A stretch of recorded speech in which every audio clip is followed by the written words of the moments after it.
I'm here for as much because I needed a drink as I am. I figured it was like, I have nicotine and alcohol at Nathan's. That's true. It's I need it. It's the weekly decompression. You don't realize how bad you miss your 1 or 2 drinks a week when you only have 1 or 2 drinks a week. Yeah, I guess so. That may be just that bit of Shanky's made that fucking smack so hard. It was so good. It was like a thimble amount. You still get that very like oaky like flavor, but the sweetness of the Shanky's, like that vanilla. Yeah, that's fucking good. It came through pretty good. Yeah, it did. It's fucking good. It does. It's a little hot, not too bad. It's that Woodford. Yeah, it's definitely the Woodford. Shanky's isn't hot at all. Yeah. Shanky's you could drink like a Coke, but for all the alcoholics out there, Shanky's is the way to go. This is the show before the show. It's an old fashioned again. No surprise. We should just. Hey, we should give up on most other things. Listen. It's a special old fashioned with a little bit of Shanky's. It is. Only difference. Episode before the episode stuff, though. I absolutely think we should try this. I can pick up the liquor if you can pick up the groceries, but you get maple syrup, peaches, unsalted pecans. Mm-hmm. That goes in a large mason jar with 1/5 of whiskey in it. Make your own peach pecan, like basically peach cobbler flavored whiskey. And an optional thing you could put in it was a stick of cinnamon to infuse your own liquor. Sounds interesting. It could be good. We could give it a shot. I mean, I don't think it could be bad. We need a mason jar. I don't have any mason jars. I need a big, jars. like, quart size or half gallon size mason jar, like a big fucker. But it was like 2 peaches and like half a cup or a cup of like cut up, or are they just whole? The peaches are cut up. Just whole pecans. Yeah. But, yeah. I don't see a reason why you'd cut up the pecans. I mean, I guess to keep the shit out, they just strained it, but to keep the shit out of it, we could just wrap everything in cheesecloth too. But yeah, it's easy enough to strain it though. Yeah. You got a wire strainer, don't you? Do I have a wire? I don't know. It's just it's finer than a colander would still let shit through and it'd be harder to pull. Yeah, I've got a colander, but I don't think I have a wire strainer. But that wouldn't be hard to get either. Nah, not a bit. We can always strain it through cheesecloth too. We don't have to get fancy, so we'll just. Oh well. Yeah. Baby's trying to make a guest appearance on the episode today. Yep. Welcome special guest Cora. First time? First time? Actually, no, she was on the last episode. She was on the last episode? Yeah, I was listening to it over and I heard her a couple times, just barely. I haven't actually finished listening to it all the way through, but that's because I was here. So I only listened to it for the audio purposes. I haven't listened to an episode in probably 10 or 15 episodes. Yeah, that's fair. Like I was on top of it and almost listening to them a couple of times. Like, I guess I'm less self-conscious about what I sound like now. I know I sound stupid now as opposed to just thinking I might sound stupid. No, you don't sound stupid. But it is what it is. I'm sure that there's listeners in other parts of America that feel like they need a translator because of my heavy Southern accent. Yeah. It's quite a bit heavier than yours is. I never really, when I would talk to people, I'd be like, I don't really feel like I have an accent, but people would be like, you have an accent. Oh, yeah. I don't know. I guess it doesn't, like Sandy's the same way. Sandy sounds very non-regional to me, but when we go somewhere, they're like, where are y'all from? Like, yeah. Below the Mason-Dixon line. That's the only thing you need to know. Yeah. Sandy has people ask her like that are from here, like, are you from here? And she's like, yeah, chicken farmer from Fairview, Alabama. Like, I'm as from here as anybody. Yeah. I had that too. I had that too from some people I worked with. They'd be like, were you born here? I was like, yeah, been here my whole life. And I'm like, oh, you just don't sound like it. I'm like, well. My little brother, I don't know if he got picked on when he was in the Army about being Southern or what, but he has very like non-regional, like there's no, he has no accent. He's very, it comes across as pompous to me, but he's very like, articulate's a bad word because that's giving him too much credit. You know what I mean? But he has hidden his accent pretty well. I learned to embrace it because everybody, when I lived in the Northeast, everybody loved it. So, like, it made me feel less self-conscious about it. Right. So, yeah. Just what it is. There's the episode before the episode. Yeah. Welcome to Sip It and Rip It. Welcome to Sip It and Rip It. We're sipping it. We are sipping it. Talking about ripping it. I ripped some of it yesterday. Yeah. I had a pretty good day yesterday, I felt like, for a guy that hadn't deadlifted in 6+ weeks. Yeah, you hit 545 for a pretty Easy easy mode. single. Yeah. It looked light. It looked like it felt good. It did. More just working on technique stuff that Ron had changed a while back. I actually stepped away further from the bar. And, I'm built like Quasimodo, but did some different things with my upper back this time. There's no rectification for that. There's not ever going to get better, but I just felt really tight in my upper back. And I've been pulling, cheat code maybe that I've been doing all of my rep work double overhanded and beltless. Yeah. So when I went mixed grip, it was like, right. It just didn't feel the same. Everything was on easy mode. Yeah. I mean, most of the time I would warm up. I went double overhanded for my working set and then all my drops. And then working up to that heavy single, I went double overhanded to 405. And most of the time, even with as much as I deadlift, I would take my next warm up at 455 or 475. And I was like, fuck it. We're just going to go beltless and mixed at 495. And then threw my belt on for 545, and all of them were stupid easy after a ton of volume. Last time I pulled 545 that easy, it was warm up and right to it. It wasn't after 30 reps. So yeah, I felt good about it. It was a good day. Squats are coming along too, more and more pain free. Yeah, that's definitely a win, because I know it's been a struggle ever since. Pretty much since that first meet we've ever been at, squats have kind of been. Yeah, I mean, that's been a thorn in my heel for several years. Well, more of your labrum than your heel. My heel, yeah. But I mean, quite literally the labrum. Yeah. My only issue now is I almost have, I think it's compensation, just my left side driving more, because the right side still, even though I'm not experiencing pain in a squat, it's still a little bit weaker. I'm not really experiencing a helicopter, but what's basically happens is I'm driving a little harder through my left. So I'm not actively twisting up so much as the bars almost just sits a little cambered. I get that what makes you mean. sense. Yeah, You know what I mean? yeah. Just naturally sitting a little crooked. But I was talking to another power lifter there. He was a really good guy. His name's Jarrett. He's the strength and conditioning coach at Hartsel School Systems.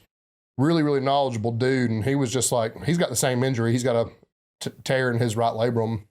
He was just like, man, here's the deal. At this point, we've both fucked up ourselves enough that technique-wise, even if it ain't pretty, the best we can ask for is strong and pain-free. And as long as it's strong and pain-free, that's good enough, right? Yeah, absolutely. That's can't see the forest for the trees kind of thing. And it's really, technically, it is a good squat, but I'm like tearing it down probably past whatever any coach probably would do. Right. So yeah, it is what it is.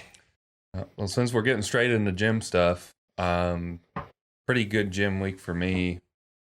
Nothing I can really say out of the ordinary, except that on Saturday, which was my day 4, me and Joe talked Thursday night or Friday night about my squats.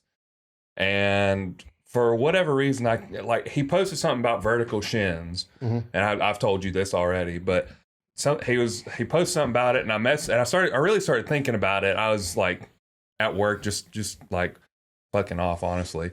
And I was thinking about it, and I was like, is that why I'm not getting power from the bottom? Is because I'm not engaging my quads enough, because I'm not letting my knee travel forward enough.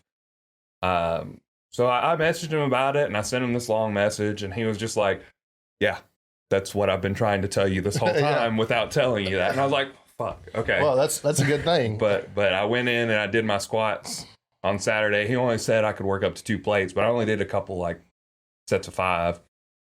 And they were so much better. They felt so much faster, so much more explosive. And I was like, oh shit, I've just been squatting wrong. I'll tell you, and this may be, but in trying to figure out, and what I was trying to figure out when I said the bar was cambered a little bit almost, is the fact, I pointed this out to you, that I had a bar path that was falling forward. So even though my chest wasn't dipping, my back was at the correct angle, my squat was otherwise pretty good. Basically, the bar was falling past my foot and the bottom and coming up. Well, one major adjustment I made was the same way you've done, is I've been trying to correct my hips forward and the presence of my glutes through the whole squat, basically. I have kind of discovered that I was doing too much of that and not setting my hips back enough. And that was part of that reason. But I say all that to say this. I agree with you. It is more explosive because me and you have always been very posterior hips chain back. dominant. Yeah, absolutely. Super vertical shin. I don't have enough. I do have a meniscus problem right now, but it doesn't cause me pain in my squats. I don't have enough of a excuse knee pain wise to be pushing my hips that far back, to be honest with you. But I have found a happy medium, but I basically had found that corrected itself when I was getting my hips super far forward because it would have meant them traveling further to push them back where they normally go. Does that make sense? Yeah. So it kind of fixed itself trying to fix something else, if that makes sense. Yeah. So it is what it is. But I kind of had to meet myself in the middle a little bit, if that makes sense. So. Oh, I did do one other thing that just because, and it was my bench press, and he gave me bench press, like actual competition bench press with a pause at 315 for 4 sets of 2 or 4 sets of 3. I think it was 3, and I kind of snored through it, and it was really way too light, and I still don't know if he's mad about it or not because he didn't mention it at all when I messaged him. But I paused 315 for about 10 seconds and then pressed it. And I messaged him. I said, sorry, I fell asleep on the last rep. So I don't know. Maybe he'll give me some actual weight. I'm hoping if he's giving me doubles and triples, it's closer to 365 because I feel like I've hit 365 for 8. So I don't think doubles and triples is too much to ask for, even with the 2 or 3 count pause. But we'll see. I would just assume he has a plan. He does. He's got a plan. It was really easy benching. I guess, because we've always handled our own programming, this is the point in which you're probably not hitting 1 rep max PRs, but you're probably hitting volume PRs at this point. If me or you had done your programming. Yeah.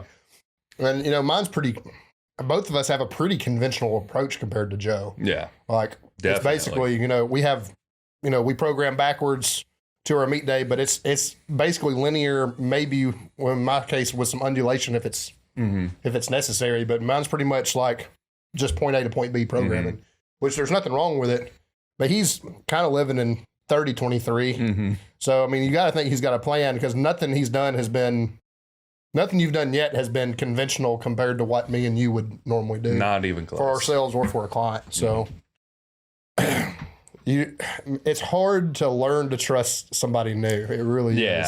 And the guy's fucking great. So you need to trust him. I have no doubt in my mind. Retrain yourself. It's like I know he has a plan and I know he's gonna get me there. It's just like in my brain, I'm like, I should be doing something different. Like, and it's one of those things if you weren't handling my program, I was handling my program. I've handled my programming for a while now. And it's just like handing that off to somebody when I know myself as well as I do. It's like, man, why am I not doing this? And why am I not? It's just stuff like that. Like, and the one thing that I noticed the other day, I was like, man, I'm really not doing a lot of hamstrings. Like, compared to what I would normally do, I'm not doing a lot of hamstrings. Don't feel like I'm weakening my hamstrings. I'm doing RDLs. Yeah. But like, I feel like there could have been more. It's just little things in there, and it's just trusting the process. I didn't do a lot of direct hamstring work with Ron. Yeah, it was probably through the whole week, maybe 4 to 6 sets of curls through the whole week, and then quite a bit more RDLs. Yeah, most of my hamstring work was an RDL, but I did do a lot of direct glute work, and there's an interesting. It's old. But there's an interesting Steffi Cohen post from several years ago that would probably take some digging to find. But she was talking about your abductors or your glutes, basically, and how much they act on your squat versus how much your hamstrings act. And it's much, much more beneficial. You draw a lot more strength from your glutes in a squat than you do your hamstrings. Right. Your hamstrings are your brakes, but... Excuse me. As a powerlifter, though, we get a pretty good bit of like monumental strength development in our hamstrings just from pulling from the floor. Yeah. So it might just be that he thinks that volume is spent better somewhere else. Yeah. That's probably what it boils down to, honestly. And if anyone knows programming for squats, it's going to be Joe. So I mean 850 at 220. So. Yep. 850 at 220, going to try and break it again at the American Pro 2. I don't know what his goal is. I haven't quite Did not asked say him. 400, which is 881. I think he said Did he? I think he said 400. Yep. That wouldn't surprise me. No, I mean it wouldn't. I think he can do it, but that's. Yeah, I don't have any doubt in my mind that he can do it, but I think that's what he posted. I can't remember, but it'd be interesting to see what he ends up totaling. I'm interested in the whole American Pro too, though. There's a lot of guys competing that I want to watch. that might be in our topic tonight. It might be. It might be. It might be. So you got PR songs? Yeah, it just came up at random, but it's one of my favorite bands of all time. I don't think they've made the list before because they're not, while they're super, super techy and super progressive and pretty thrashy, they're not just super heavy, but it's a song called Mist by Protest the Hero. They might have made it. I don't know. I know Protest the Hero. I've listened to him before, but I don't. They might have made it. I don't know. It's a lot of clean singing for you. Yes. But if you like, it's definitely a much newer sound, but it's got a little bit of punk in it. But for the most part, it very much reminds you of like some techier thrash, maybe like some heavier Megadeth stuff or something like that. Definitely draws some inspiration from that. This one's a little bit more punk rock oriented, but still has a very progressive, like thrashy feel. So, but yeah, Mist by Protest the Hero. That's a fucking good one.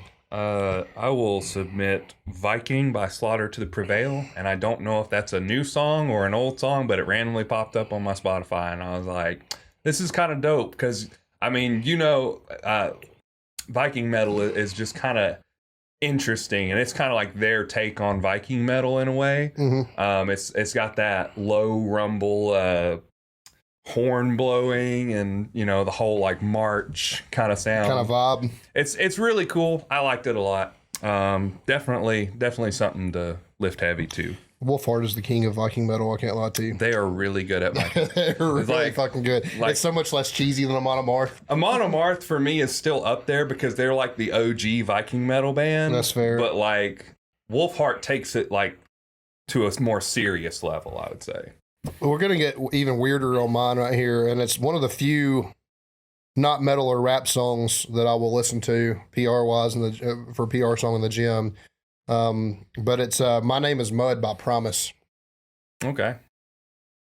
That song rips. It's fucking cool. And it's talking about killing a man with a baseball bat. So it's pretty fucking awesome. Hell yeah. I can dig it. Yeah. I haven't listened to much Promise personally, but I mean, I'm a bass player, so Les Claypool, pretty fucking important to us. Yeah, that's fair. And I'm a huge South Park fan, so that Promise does the theme song. So really? Yeah, did you not know that? I did not Hell, know they that. perform it live. Do they? Yeah, That's awesome. absolutely. That's pretty dope. It is cool. That's pretty dope. I actually didn't have a second one prepared, but just off the cuff, talking about like thrashy stuff. This is a band, unfortunately, that only ever put out one album. I think their vocalist just kind of dipped out on them after the first, like they got a record deal, put out their first album, and then he just kind of dipped out because of life. I don't know the specifics, but Zeppo by Sanctity. I don't know if you've ever heard of Sanctity. I don't think I have, no. Not a lot of people did. Like they are very They're in and out. yeah, they one album, like I said, played a few shows, but it's very much like new age thrash metal. Cool. And that was the first song that I heard by them, and it was like an EP, like recorded in a garage, kind of. And I was like, man, this is kind of cool. I can dig it. And then they came out with a full album. And I was like, oh, this is cool. And I went to Best Buy and bought it and listened to the whole thing. That's how old it is. That's how old it is. Yeah, 2007, something like that. We're talking about buying CDs. Buying CDs. Unreal in this world. But yeah, it was cool. I bought it and like pretty much every song on the album. Oh yeah. It's very much a thrash metal album. Did you ever get into, me and your cousin were both into them really big, and they were also on a record label that I worked for in college called Relapse. Did you ever listen to Toxic Holocaust much? Talk about old school thrash coming back. Old school thrash with modern, like, deathy vocals. It's cool, but it's very, very much thrash. Toxic Holocaust is a good listen. You need to listen to them. I'll check them out. Yeah, definitely. Yep. That's it for PR songs, huh? That's it for PR songs. The drink's an old fashioned again. There's nothing much to talk about. old fashioned with a splash of Shanky's wet. Yeah. And some Woodford cherries. Yep, absolutely. On the Woodford cherries for sure. So we're playing another fun game, which is overrated, underrated. Yeah, we've done it before. Yeah. part 2. But these short formats can be fun, really. So yeah. So you want to start? You want me to start? I'll start. Right. And me and you have probably been on both sides of this, where we experienced it both over and under. But 19 Nors. 19 Nors. So we're talking about Tren, Deca, MPP, shit like that. Man, that's kind of hard for me because they're kind strength-wise. They are. I definitely feel very strong on Tren. Obviously, you lose a lot of that when you come off it, so it's not reliable. In that instance, I would say Tren is overrated because you will absolutely lose. I'd say at least 80% of what you get off of Tren. Tren is absolutely a. Keep in mind, he's not talking about 80% off your total. He's talking about 80% of the gains. If you gain 20 pounds, you're probably going to lose 15 to 18 pounds of what you. You're gonna lose a lot coming off. But it's very much a drug that you would take for competition, 8 to 12 weeks out. You don't want to be on it for a super long time. In that instance, I'd say it's correctly rated because if you're only using it for meet day, it's good for meet day. It's going to push you over the edge. It is what it is. If you're going to be on it long term, it's very overrated and it's terrible for your health, and you will probably die of a heart attack in a few years. But in that same vein, though, when it comes to MPP, I really liked MPP because it was very much what I needed to bulk. It made me super hungry. I felt really good on it, felt really strong. Didn't feel like I lost a lot of it when I came off of it. So as a group, I'd probably say correctly rated, but those are the only 2 instances that I really have. That's fair. Of I'll say in terms of, this is rare for me to say this too. I'm an outlier with this, and I feel like you probably feel the same. Tren's incredibly kind to my mental health. Yeah, I feel really good and really sane and even on it. Where I know a lot of people are probably go crazy, go nuts on it. Yeah, every time anybody comes on a fitness podcast or a powerlifting podcast and they talk about Tren, they're like, "I hate Tren. It makes me go crazy."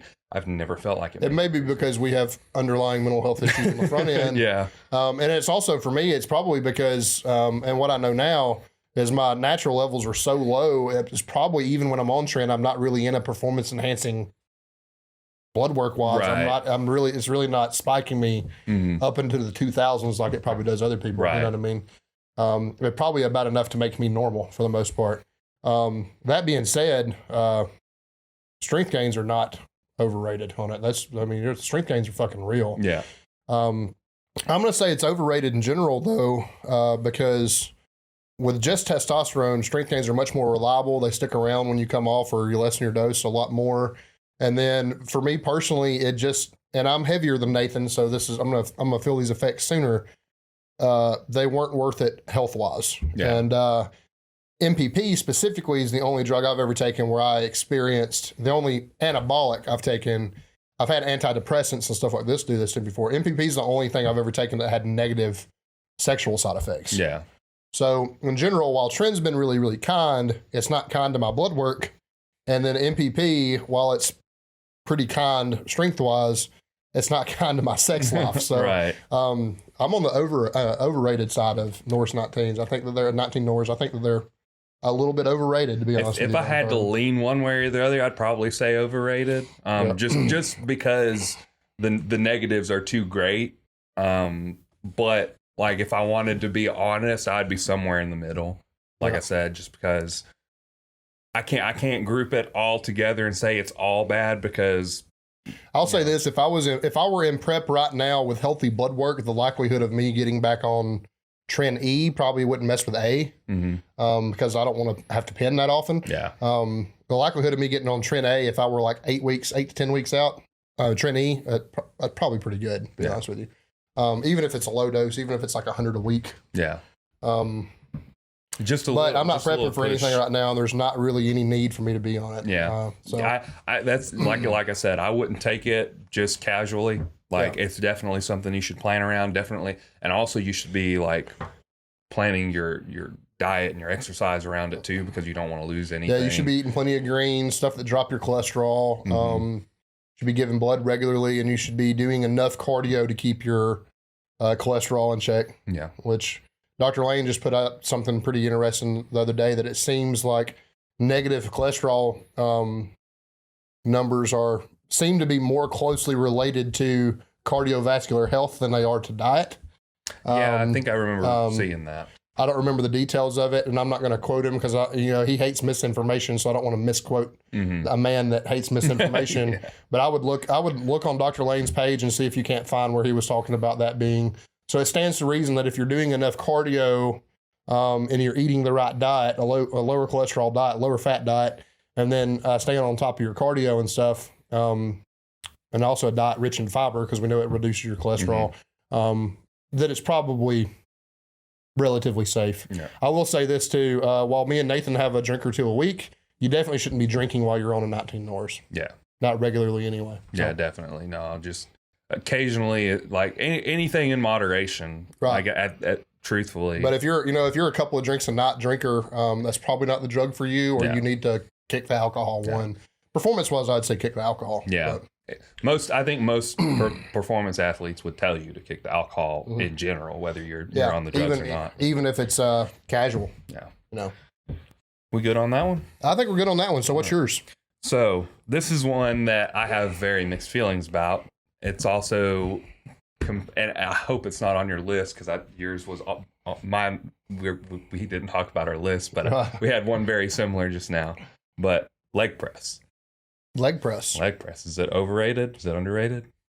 Personally, for me right now, it's been a bread and butter like staple, but I have been specifically doing single leg press to help develop glute med and to catch up my right leg from the damage it took with the IT band strain and then the labrum tear. So I would say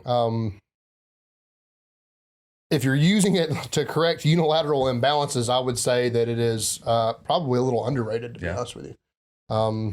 As a strength developer, it's overrated. Yeah. So I think my answer in general is it's probably where it needs to be. Somewhere in the middle. Somewhere in the middle. For me, I think that when someone loads up 10 plates, does a quarter rep, calls it a day, very overrated. Yeah. When you're actually like doing full range of motion in a leg press and you're doing it with intent, I get really good quad, glute, and hamstring pumps. Like my entire leg, my whole chain gets a really good pump when I do. And this is a Joe Sullivan thing: 30 seconds and then 10 reps. 30 seconds constant work and then 10 reps. Yeah. Superset it. I get really good pumps. I feel like I've probably had at least some amount of gains for it because I'm putting more weight on there. Sure. Like I started with like 2 and 4 plates, like two plates for 30 seconds and then 4 plates for 10. And I'm at 4 and 5. Yeah. So 4 plates for 30 seconds and then 5 plates for 10. Right. And this last week it was more recoverable than it has been. Still exhausted, so still big pump. Gains. Yeah. So like there's definitely something being done there. He also has a very specific, close stance, low foot position. There's very specific things that he has to do. Very quad and hip dominant versus a higher foot position being a little bit more posterior. Mm-hmm. Yeah. But either way, probably with you somewhere in the middle. It really depends on the context. Yeah, absolutely. I think all these things are going to come down to context. Even the trend did. Even sitting here thinking about it, I was prepared to say that it was overrated. And largely, I think it is. But, we end up in somewhere in the middle. Yeah. But, yeah, I mean, context matters a whole lot. I think you're right. I think it's just somewhere in the middle. I think it's really, really good to lessen. It's a good, not necessarily squat variation. I wouldn't necessarily call it a squat variation, but it's a really, really good leg accessory that doesn't tax because it's not spinally loaded. It doesn't tax your CNS as bad as a back squat or something like that. So there's a tremendous amount of hypertrophic value in a leg press. If you are doing it correctly. If you're doing it correctly, yeah. Absolutely. So staying in that vein, we're both kind of in the accessory work vein a little bit. And it's becoming more and more popular because gyms are have them more and more regularly, is a belt squat. Yeah. Yeah. Me and you do not actively get to use one often, although I'm sure you've probably done the belt squat variation with me with a dip belt and a cable before. You can chain up. You can get plyometric boxes and chain up kettlebells if you need to. There's a lot of ways to do one. You can do recently discovered you can do one with a squat rack and a band if you're savvy enough to set it up and everything. But belt squat. What do you think? Belt squats are interesting because they're still pretty new on the scene. They've been around for like 5 years, maybe. I mean, they've probably been together been around 20.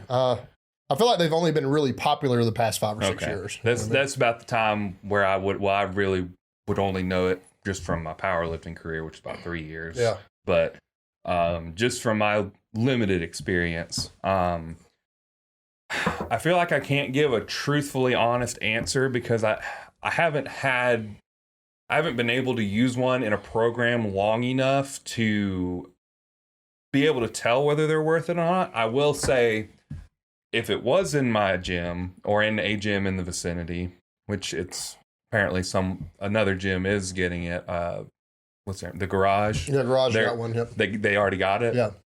So a program for somebody there, 2 people there. So that's the reason I know. Yeah. So if I were to drop in, I would definitely use it because I want to try it. That being said,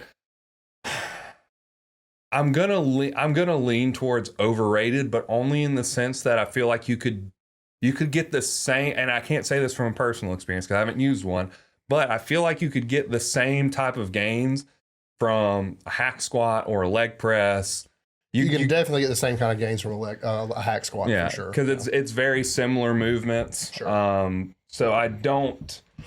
Not knocking a belt squat in any way. I don't want to say it's a bad movement because it's like we were talking about. It doesn't load your CNS. Good for your quads, glutes, hamstrings. Like it mimics the squat very well without taxing your CNS. So you can probably get reasonable gains out of it, but it might be a little overrated in the sense that it's this big thing to have, but you can do other things that get the same results. Yeah, I mean, I think that I don't necessarily think it's a 100% necessary piece of equipment. Mm-hmm. I don't think whether or not you're doing belt squats is going to make you or break you as a power lifter. Or as a bodybuilder. That being, or as a bodybuilder. But I will say this, because you're not in a leg press, you're in an upright, correct squat position to you.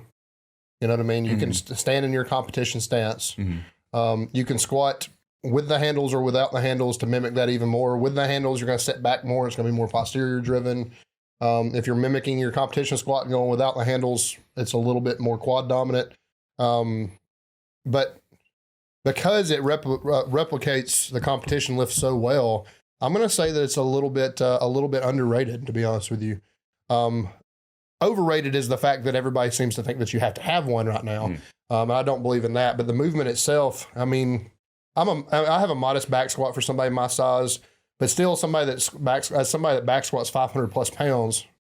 The belt squat I found to be very, very humbling. So I think that there's a lot of gains to be made on it, like where I can squat comfortably 2 plates, probably for my lungs would run out before my legs did. You know what I mean? I could squat that all day if my lungs didn't give out, right?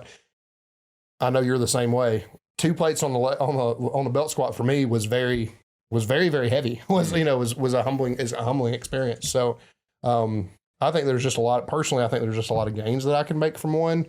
But just the nature of the fact that you can replicate your competition stance and everything you do on a barbell without it loading up your spine, I would say that it's probably a little underrated. I think that's fair. Yeah. So, what's your next one? Let's see. What is my next one? This is an interesting one. And I don't really know why I thought about it, but post meet or show cheat meal. Is it overrated or underrated? Well, let me say this. I have had plenty of clients do the bodybuilding prep thing. Plenty of friends that have done it. I know how much they look forward to that meal. I have done 75 hard and know how much I look forward to that meal after 75 hard was over. I mean, hell, we had a party dedicated to me and Elizabeth ending 75 hard. You know what I mean? I think that... Did it meet expectations? Honestly, this is just based off my 75 hard experience. No. And I'll tell you why, because during that 75 days, and in bodybuilding prep it could be longer. Mm-hmm. But during that 12 weeks, right? During that 75 days, your mindset changes so much that even though you're probably at a point that you actually need those calories and they're actually usable, the way you feel both physically and mentally afterwards, just kind of sick. Yeah, absolutely. And then you've spent 75 days training your mind to not want those things, and on your 76th day, you kind of crave that list, that structure in your life. And I remember specifically, he never did get back to me, and that's fine. It's probably because he has a million stupid questions after this, and there are programs to run after 75 Hard that go the Live Hard program or whatever that you can follow after this. But my question to him it was like day 74, and I was like about to have a panic attack about what does day 76 look like, because I'm such a structured person and I like routine so much. I got so addicted to that routine, I was like fearful of what life would look like after. Yeah, so when you do that cheat meal and everything, you kind of feel like in a lot of ways you just undid everything you've done.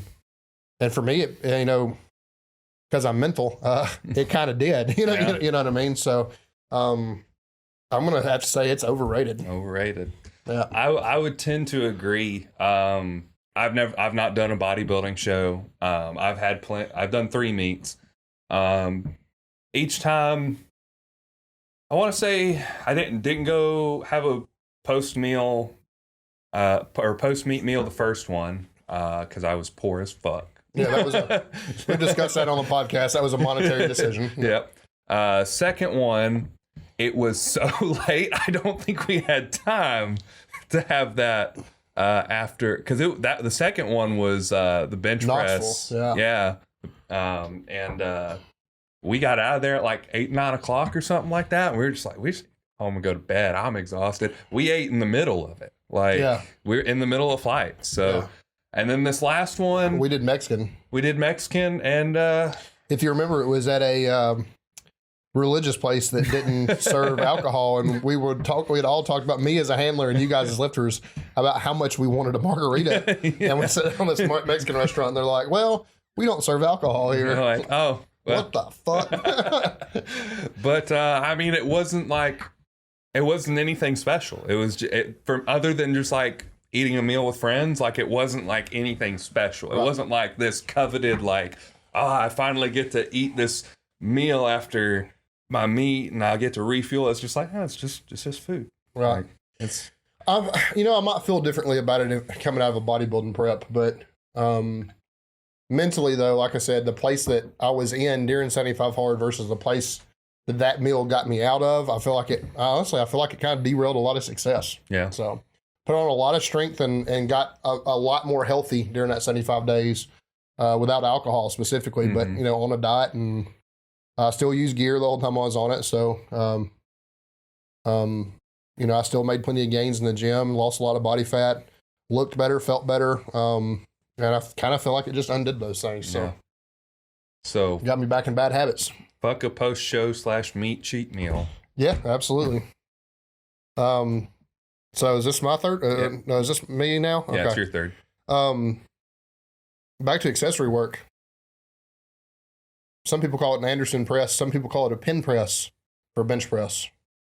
Overrated or underrated?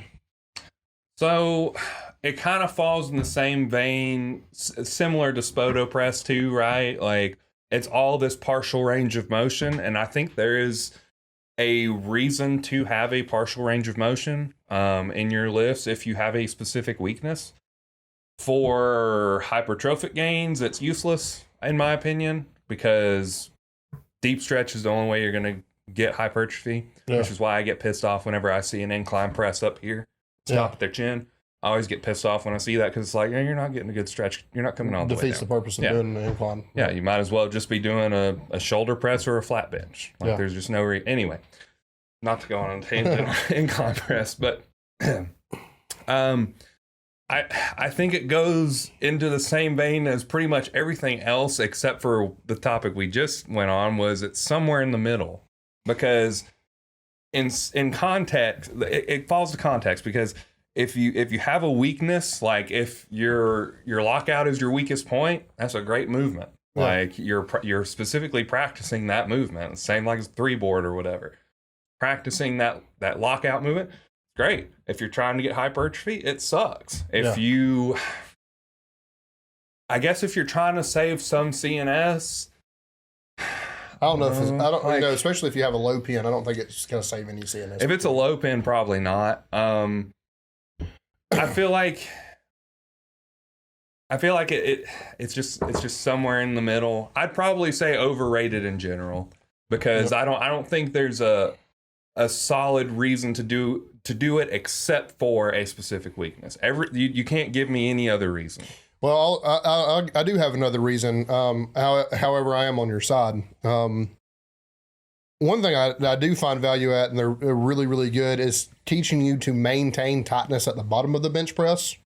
Because unlike a Spoto where you are consistently loaded, in a pin press, when you touch the pins, if you've never done it before, the natural reaction as soon as it touches the pins is to relax in the bottom of your bench press.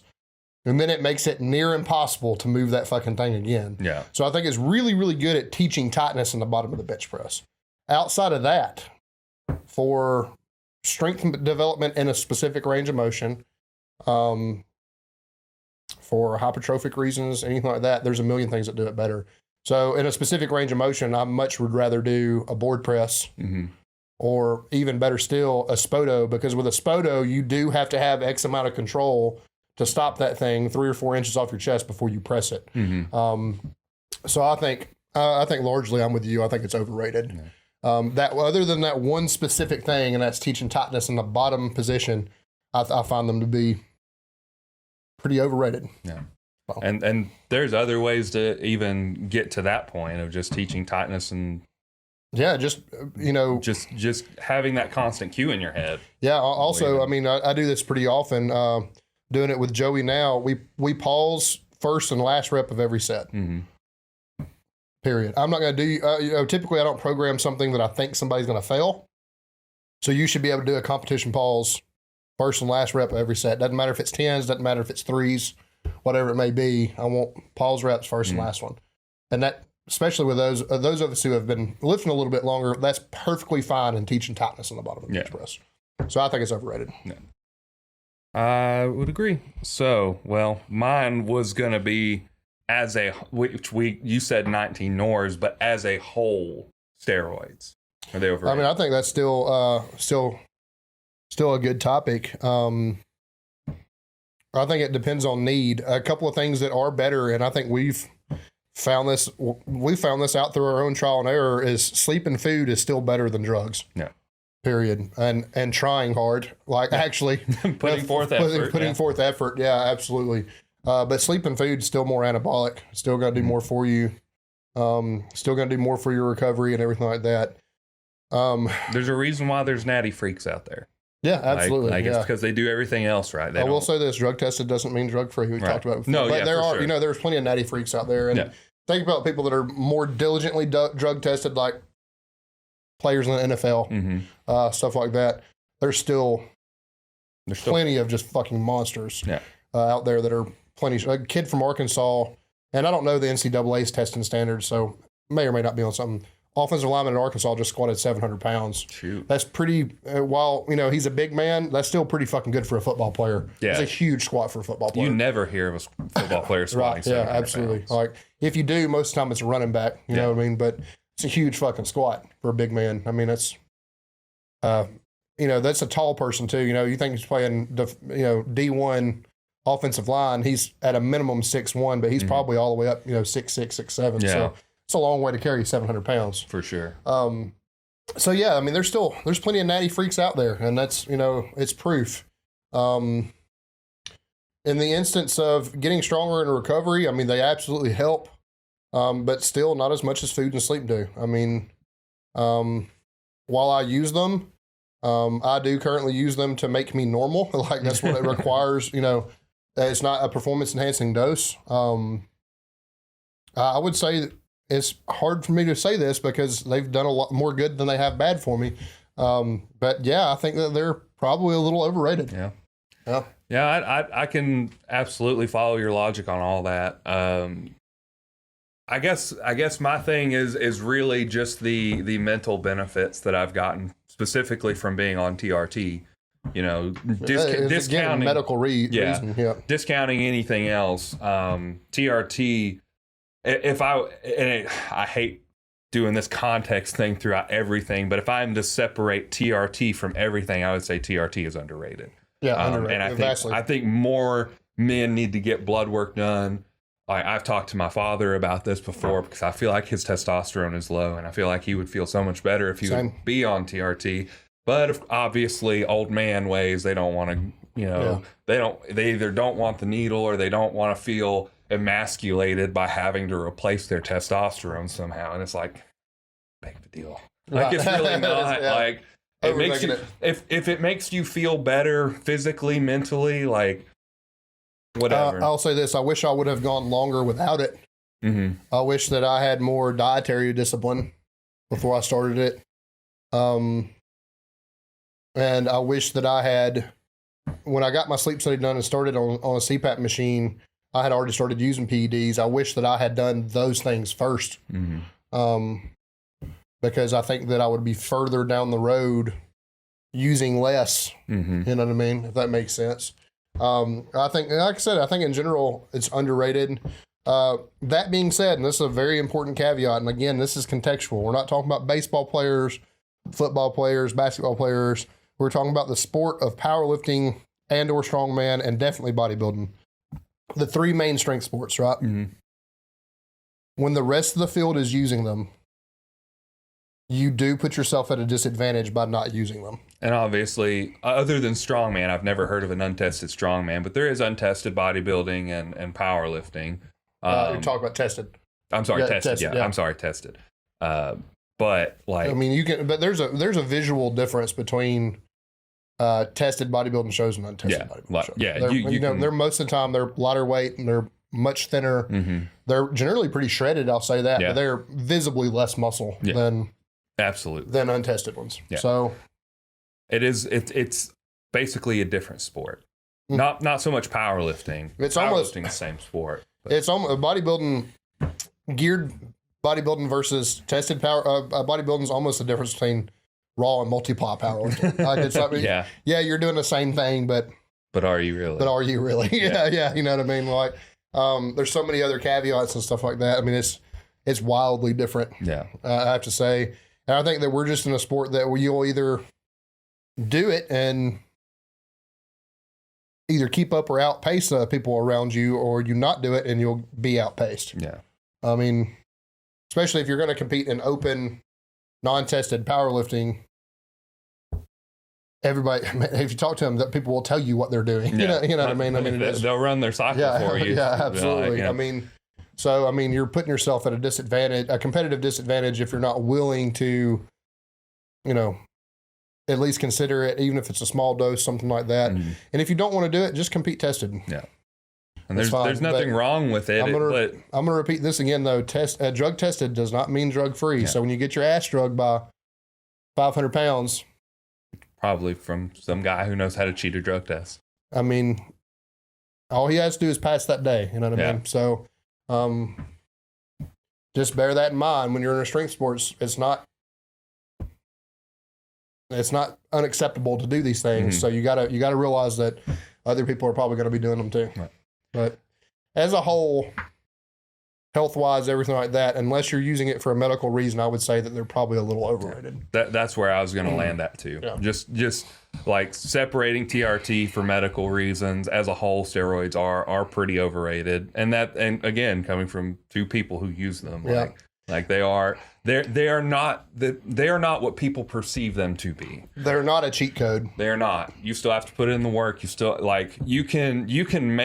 you cannot change anything about your lifestyle if you're just going to the gym 3 times a week, eating like crap, not lifting very well. You will still make gains from steroids. Yep. But it will help you to maintain muscle if you're not doing those things. But they are not going to turn you into Ronnie Coleman. They are not going to turn you into Joe Sullivan, John Hack, Dan Grigsby. They're not going to turn you into somebody like that. You are if you are the guy that comments on any of these people's posts and say, if I did drugs, I could do it, you are the fool. This is not how steroids. And there's I know plenty of people on drugs that don't touch any of those guys' numbers. Yeah. The majority. The majority of people who compete. You're talking about John Hack at 198, at 181, 198, and 220 is stronger than all the heavyweight bodybuilders on this fucking planet. Yeah. I mean, those people have mounds more muscle and stuff like that. I mean, like, listen, if you could do it, you would. You would. Yeah, that's all there is to it. I mean, I know plenty of people that have been pinned out of their fucking gourd. They're gym strong, but they're not fucking Ronnie Coleman. You know what I mean? Like, it is what it is. But, whatever is all I got to say. Yeah. You know what I mean? If you think you can do it, fucking do it. Do it then. Do it then. That's my favorite response to those people. Do it then. Do it then. All right, what you got? All right. This is a hot topic. I know where I land on this, but I am going to provide some context on this one specifically. Enough for me to eat a cherry? Yeah, absolutely. When I ask you if this is overrated or underrated, I don't want you to compare it to other powerlifting meets. I want you to think about it as a sporting event as a whole. Is this as good as going to an Alabama or Auburn home game? Is it like watching the Super Bowl? Is it like the NBA playoffs? Is it like watching the Olympics or whatever sport you may want to watch? Soccer for you losers. For everybody with a sub 1,200 pound total. Soccer. Where does it stand, overrated or underrated, as a sporting event? And I think it's probably the most entertaining one we have in modern times, probably outside of the Kern. Where does the American Pro stand as a sporting event? And now I'll have to say, I know you're not the biggest sports fan, and I might have a bit different answer than you do, but you do kind of have to remove yourself slightly from powerlifting as a whole. Right. So if I am a random Joe on the street and there's TVs on and there's the Super Bowl and then there's the American Pro, I'm probably looking at the Super Bowl, right? Yeah. Like, it's more common. Like, football is well known. Like, random Joe probably going to be like, hey, what are they doing? Yeah. Right? Like, oh, they're lifting weights? Whatever. Is that what bodybuilders do? Like that, some insulting. Yes. Like ignorant remark on that. Yeah, absolutely. So like from a non-powerlifting perspective, it's I guess from in their minds it would be like, this is overrated, right? Because it's like, what is this compared to the Super Bowl, the NBA playoffs? Like, it's nothing. It's just a bunch of guys lifting weights. But I know you told me to take myself out of it, but from this side, as a powerlifter, it is our Super Bowl, right? It is our NBA playoffs. Yeah. Like, this is the best of the best going out and doing what they do in the sport that we love. And we're just like, and there is something out there for like the regular Joe, right? Because while comparing it to the Super Bowl or the NBA playoffs or anything like that may not be the same, there is something of a spectacle about it, right? Yeah. Like, you don't just like walk up to a person and like, hey, do you think 1,000 pounds is impressive? Like, or 1,000 pounds is heavy? And they're like, yeah, that's crazy. Like, this guy can lift it. Yeah. Like, point at Danny Grigsby, like, what? And like, yeah, just watch this. And it's like, oh man, that's insane. Like, how does he do that? Right. So like, there is something to it that is like gravitating for the normal person, but comparing it to huge sports, like huge athletic sports, they're probably going to say overrated. All right. Part B of this question is, I'm assuming you've been to sporting events. What about somebody that has done both and been to both sporting, both types of sporting events? Well, like mainstream genres of sport versus right. So I think the biggest difference is going to be the scale of it. Because, like, if you go to, like, I've been to Braves games, I've been to Falcons games, Atlanta's the closest to us. For us, so just the scale of it is so much bigger. And it's so much more like, oh, my God, this is huge and amazing. And it's such a spectacle, right? Right. Whereas if you're looking at powerlifting, like the stage, it's going to be a lot smaller. There's going to be a lot fewer people in the crowd. Let's be honest. Yeah. It's just not going to feel as big. It's not going to feel as important, even though what they're doing is impressive. Like it's crazy. But to average Joe, it's just going to be smaller in scale. That's fair.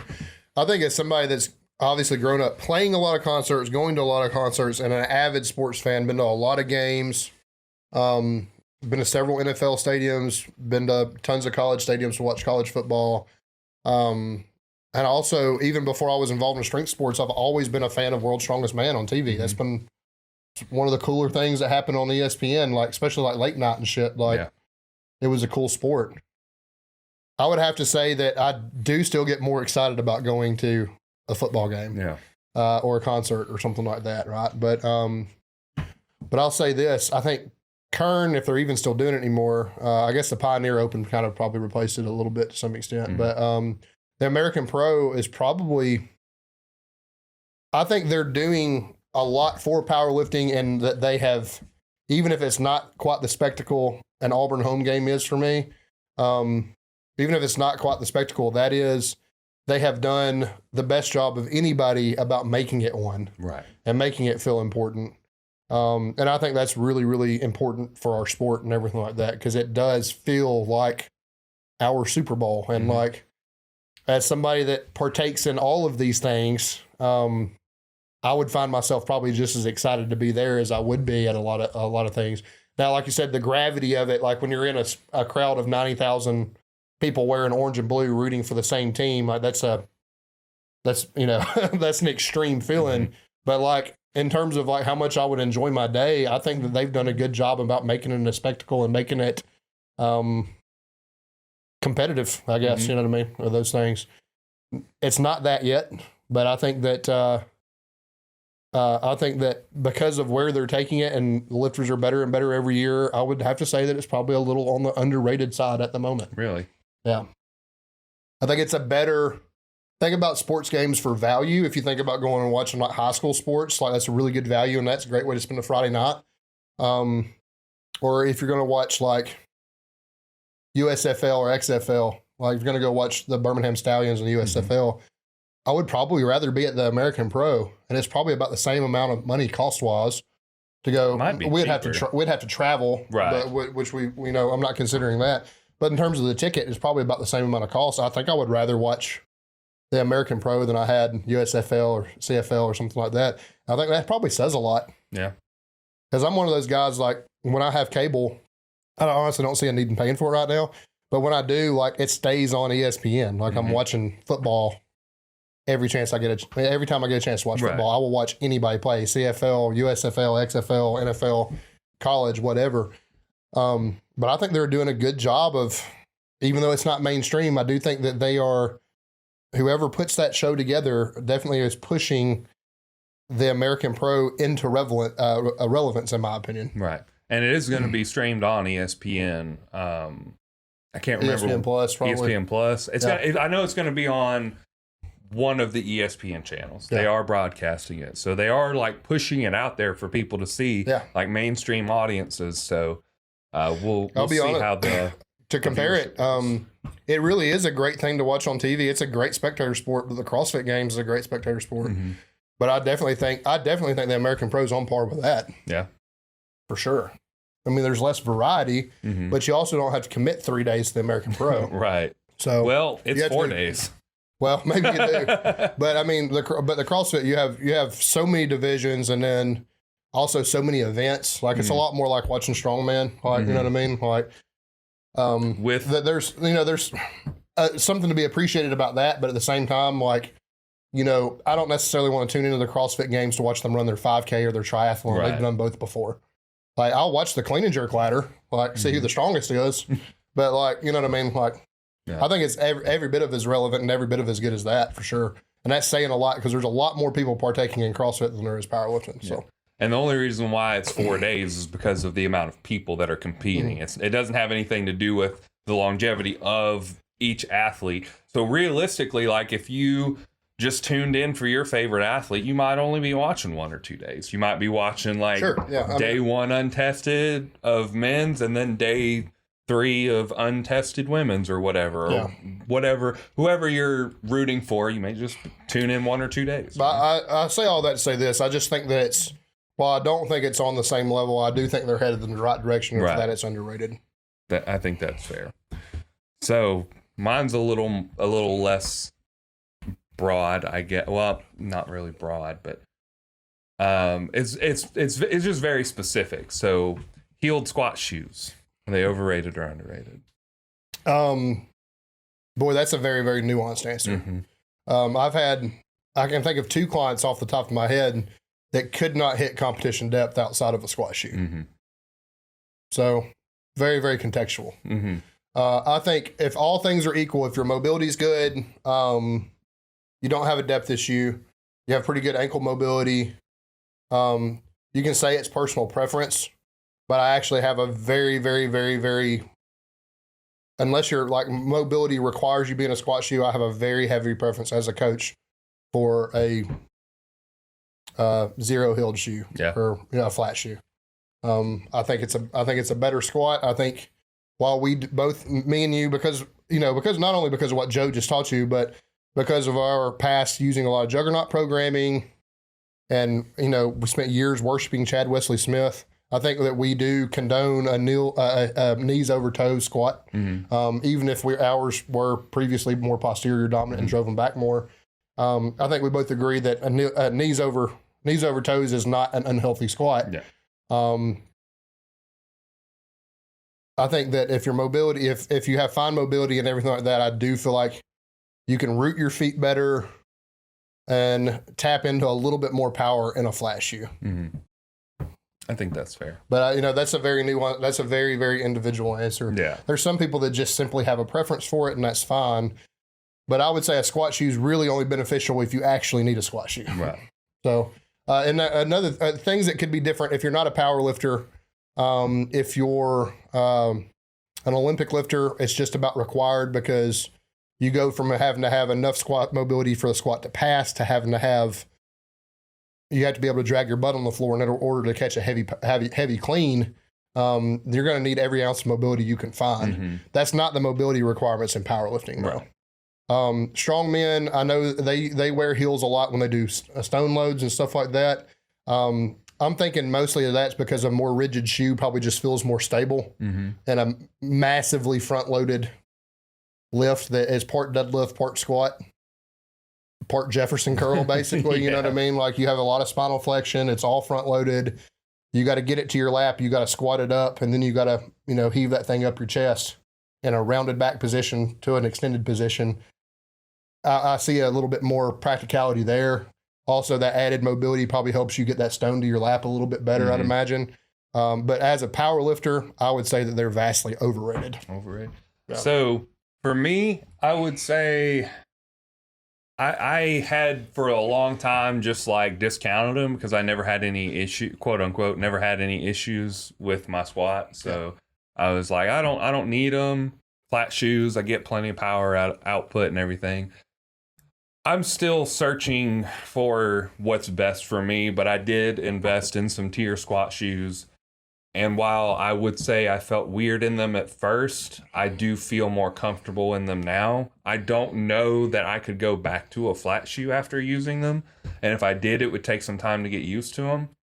There are several instances in which that you would want to have a heeled shoe, and like you said, depth being the primary one. But if you're just going for hypertrophy and you want to hit your quads more than anything else, an elevated heel is going to activate your quads further. So from a hypertrophic standpoint, if you just want to develop your quads more, nothing wrong with a heeled shoe, even if it's just with leg press, hack squat. If you are doing barbell squats, for whatever reason you want to do a Smith They're great in the front squat. Front squats, yeah.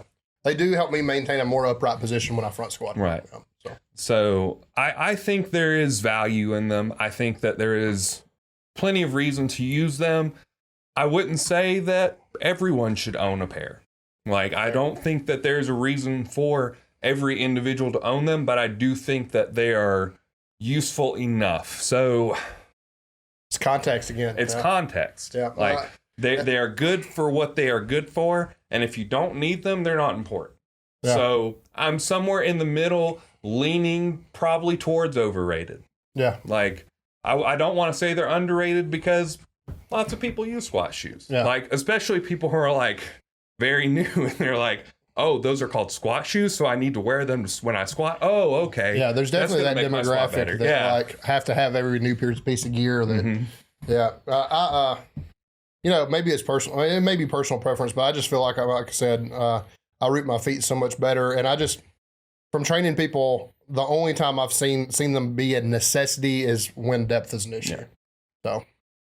I would say just for me personally, I feel like just because I'm getting that extra quad power, it's helpful for me because my posterior chain has developed so much from a vertical shin squat for so long that I think that having that elevated heel and getting that extra power from my quads is going to make me more explosive, which I experienced this Saturday, and I will find out either tomorrow or Tuesday, depending on when Joe gets my program done. Fair. Have you asked Joe about his preference in them, just to fucking see what he has to say? Shoes, no. I know he wears them every time he squats and during his. He does wear a heeled squat, a heeled shoe. He wears the same shoes I do. The Squat University He's not in his 5 fingers when he's. Not when he's squatting. No, he's in 5 fingers when he's deadlifting, and I think bench pressing as well. But any other movement, he's in his 5 fingers. That's fair. Yeah, I mean, like I said, just slightly overrated in my opinion. I just don't think everybody needs them. Yeah. I think they're a little bit, not gimmicky, but they're a little bit... selling them as a squat shoe is kind of gimmicky. It is. Because then you think, squats, I need them to squat in. Absolutely. But you might not. All of my PRs, I've hit the flat shoe. Probably save maybe some from front squat PRs and stuff maybe, but we're not doing a whole lot of that anymore. So it is what it is. Does that put it on me? Yeah. What you got? All right. We just drank some. This is a fun one. We talked about it being an old man whiskey and how everybody that's old seems like they drink it, and it's very, very well reviewed. It's not a top shelf whiskey. Although it's probably, for a mid-tier whiskey, it's a little bit more on the expensive side. It's a true bourbon, but Woodford Reserve. Has it been... I feel like every dad on the planet drinks Woodford for some reason. And I made the joke last time we podcasted that we should be drinking Woodford because we're old and we should try this. So now that we've had several drinks with the Woodford, is it overrated or underrated? Well, let me ask you this. What is the consensus like from the general population? I feel like, an older demographic definitely has a preference seem to have a preference for Woodford for some reason. Yeah. So popular with old people. What do young people think? I don't know that there's a lot of people, even our age, and then getting younger, that are like super avid whiskey drinkers anymore. Just because I think the White general Claws. public's kind of fucking pussies. Yeah, I mean they're drinking Bud Light and White Claws most of the time. Hey, Bud Light's canceled, Bud. We don't drink Bud Light anymore. It's canceled. It should have been canceled before that shit went down. Though that shit sucks. Even as a beer drinker, that shit sucks. So, I mean, it's hard to rely on the general population for things like this. I'll be honest with you, as somebody that drinks a lot of whiskey, and I don't have expensive taste, my favorite whiskey is Basil Hayden's, which is an upper mid-shelf whiskey too, kind of like Woodford. Woodford's a direct competitor to it. I would have to say that I think it's overrated. Yeah? Yeah, I think that, I don't know why... stronger flavored whiskeys, even though it's not, the alcohol content's not much different. I don't know why stronger flavored whiskeys seem to get more weight just because they're stronger or they taste stronger. But like, I want to taste the things in the whiskey, and I think Woodford is just a little bit too hot on the front end. Yeah. For something that I like. It's fine in an old fashioned. By itself, it was just a little bit like. Yeah. Like. It's very hot, very, very woody. It doesn't taste complex to me, if that makes sense. It just tastes like fire and fucking oak, basically, you know what I mean? Like, I would probably agree that it's overrated because it's like, for me personally, and I'm just super basic. I like a Coke and whiskey as my, like, if I'm just like, I don't know what I want to drink in a night, I'm just going to mix up a little Coke and whiskey. And my favorite thing is Jim Beam Vanilla with a Coke Zero. Like, just super simple. Yeah, I do think it's too hot for an and drink. Yeah. For sure. Yeah, definitely. I don't, well, You could you'd taste it through the Coke, which there may be some value in that, right? Yeah. Like you can really get the flavors of both at the same time because it's cutting through the Coke. But I don't know. Like, I mean, how much did it cost? What was the price of it? I don't even know. Around here, $50 or $60 a bottle. I wouldn't want to pay $50 or $60 for a fifth, for $7.50. Yeah, I mean, it's a little pricey for the taste of it. Yeah, and I don't think it's my favorite in a mixed drink. You know what I mean? I definitely don't. And we're mostly doing old fashions and shit. Like I like I said, I feel like it's.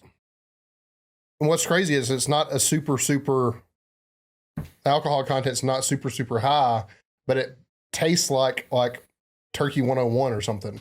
I almost feel like Turkey 101 has more nuances in it than it does, and that's bad because that's just a cheap, strong whiskey, right?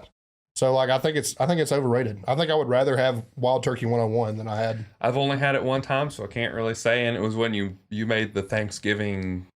I don't know what you called it. Thanksgiving something. Oh, I make the punch with the Thanksgiving punch. That's what it was. Cranberry juice and apple juice and mulling spice and wild turkey, and you could light fire to that, and that shit's pretty good. Yeah.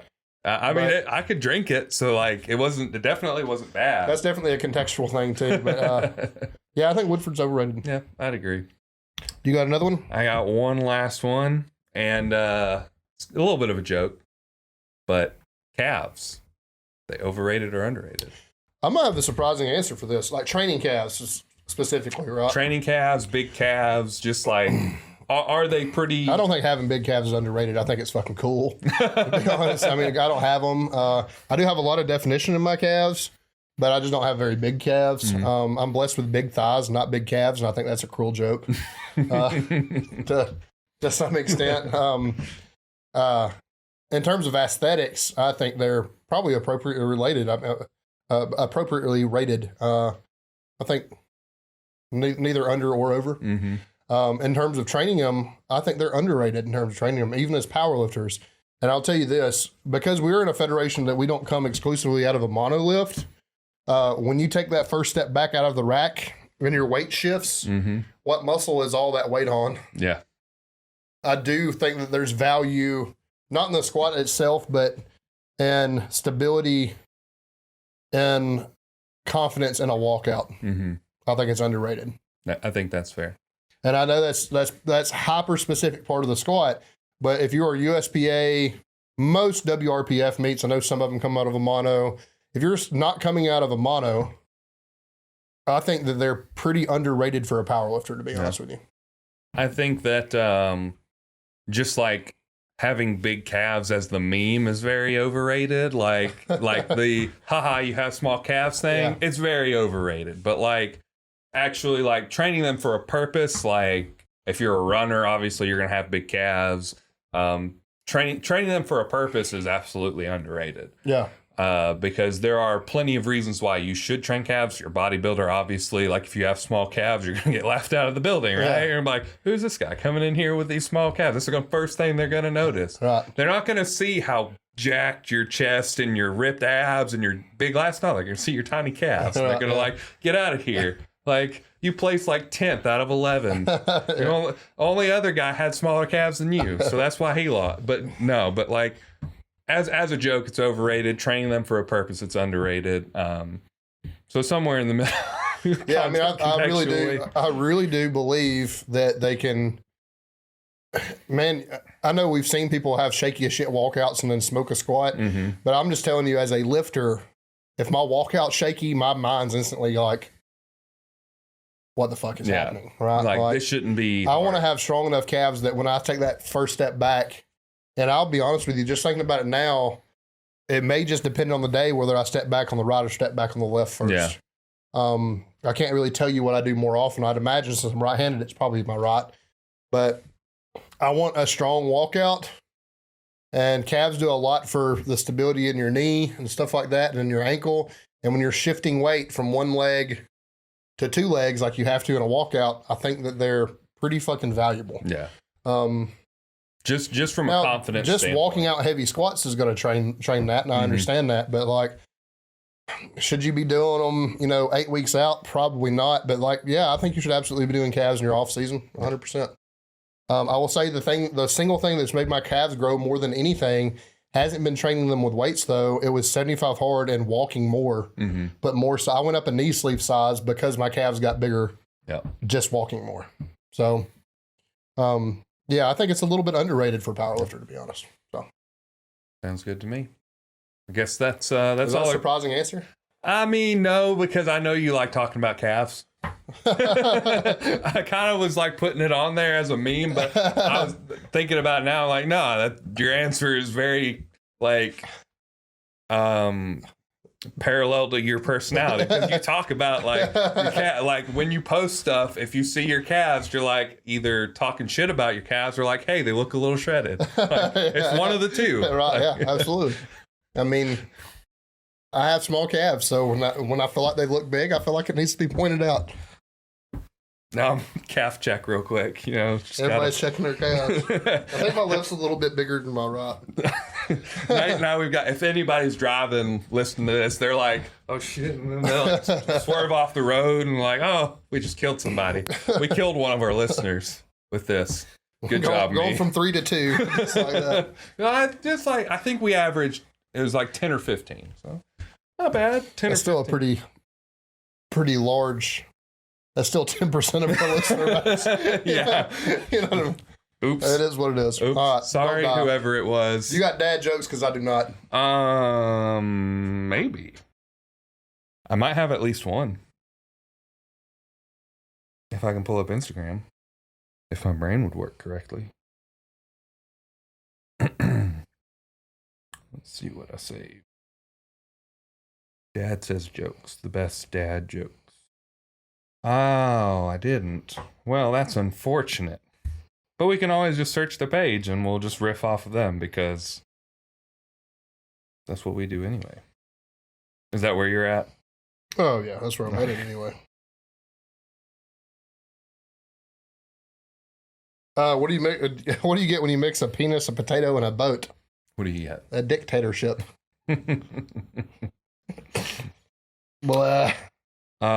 Nothing starts with an N and ends with a G. It does. My Jewish cousin started a coffee shop and he gave it a unique name. Hebrews Coffee. That's pretty good. When my wife caught me standing on the bathroom scale sucking in my stomach, she laughed and said, "That's not going to help." And I said, "Sure it does. It's the only way I can see the numbers." Oh, man.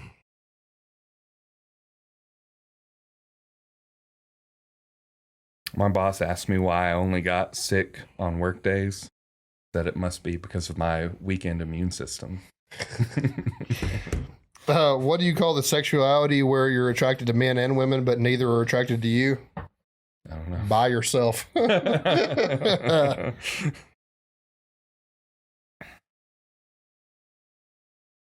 think I'm too far down now. I feel like I said that one before. My wife asked me if I could stop singing Wonderwall. I said maybe. Maybe. I'm getting to where you are, so I think I've dried up the well. Yeah. A little bit. We need to be better prepared for that. We might have to have a different source.